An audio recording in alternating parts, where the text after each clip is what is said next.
Tell me your name. My name is Jameer Jameer what? Johnson. I'm Jared Johnson. I'm the pappy. What are we doing today? We're going swimming. No, he's not going swimming. If he waits any longer, he's not going swimming. Uh-oh.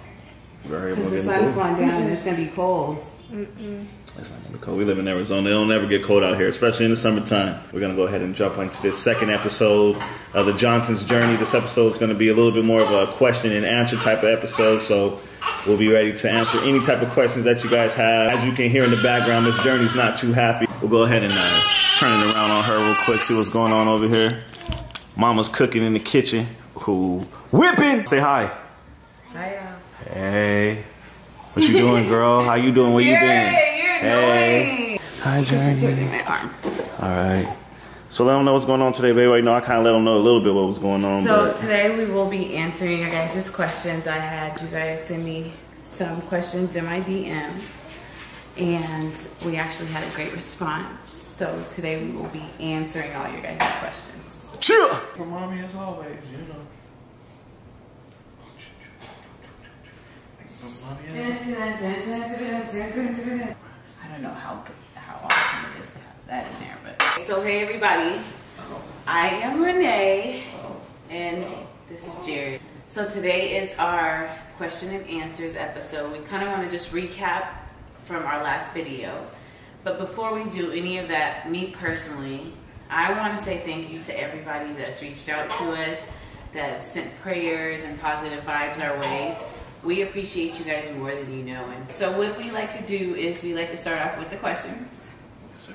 The first question was, do they know how long she will live? And right now, if she had a full trisomy 18 or a partial, they can give us like an estimate or an average. The average person with trisomy 18 full lives this long, or partial lives this long, or mosaic.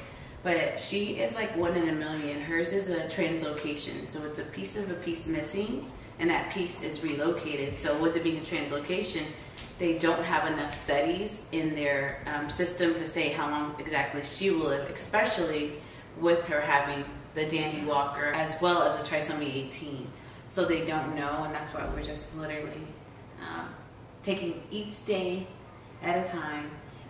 The second question is, when is her surgery? So June 18th is when they're doing the MRI. And with the MRI, they're doing to see, they've been measuring to see if her fluid has increased. And the last time we went, it hadn't increased, thank you, Jesus. And I really think, for me, I truly, truly believe in the power of prayer. And my grandma, the prayer team at church, and everybody from all around been praying, and the last time we went, she didn't have an increase in fluid, so we didn't have to have surgery.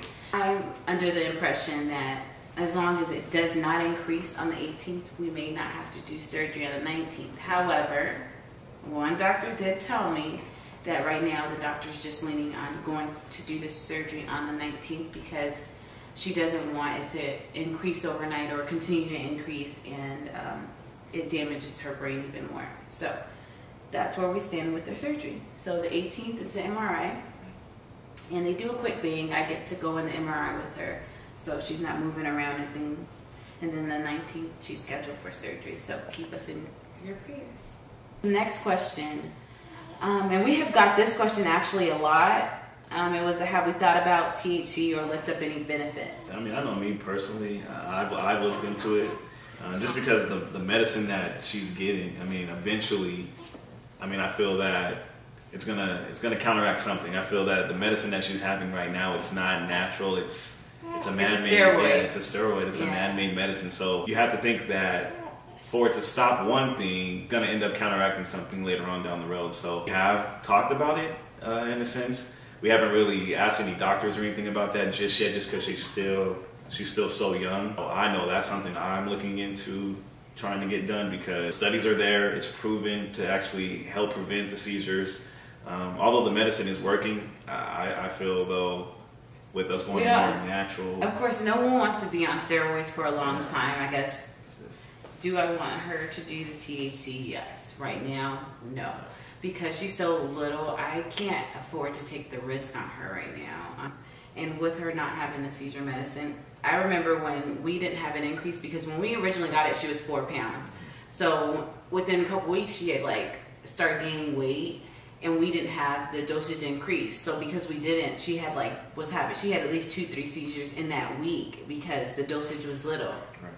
So that tells me if we did try to pull her away from the Keppra, which she's currently taking Keppra for her seizures, if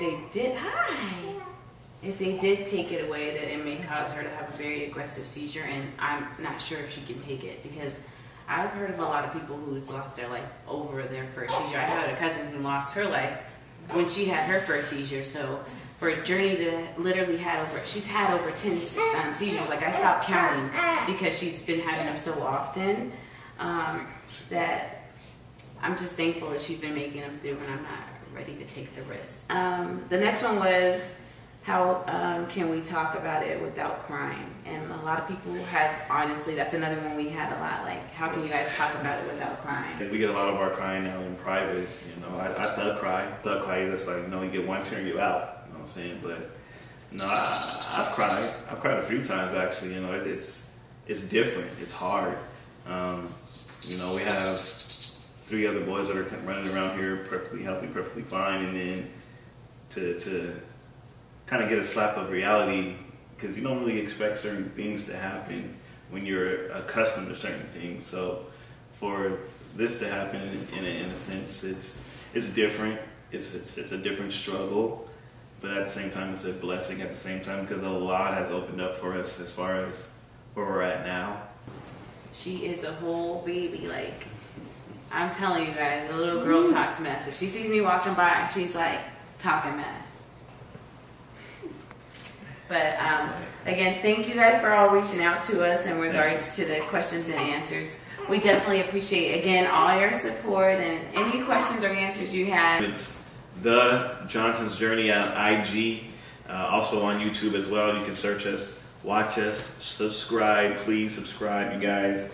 We have a lot more in store, from marriages to weddings, anniversaries. This boy said marriaging. Oh, you know, but you won't correct me. Marriages. See what I'm talking about? We're each other's gardeners. You know what I'm saying? She helps me pick those bad weeds out. But again, marriage, wedding, anniversaries, we got a whole bunch coming up. For that one. The Journey at The Johnson's IG. Journey. The Johnson's Journey. Bye, guys. Thank you, guys. Usually when 2 people are together for a long time, things seem to change. It's been said that nothing good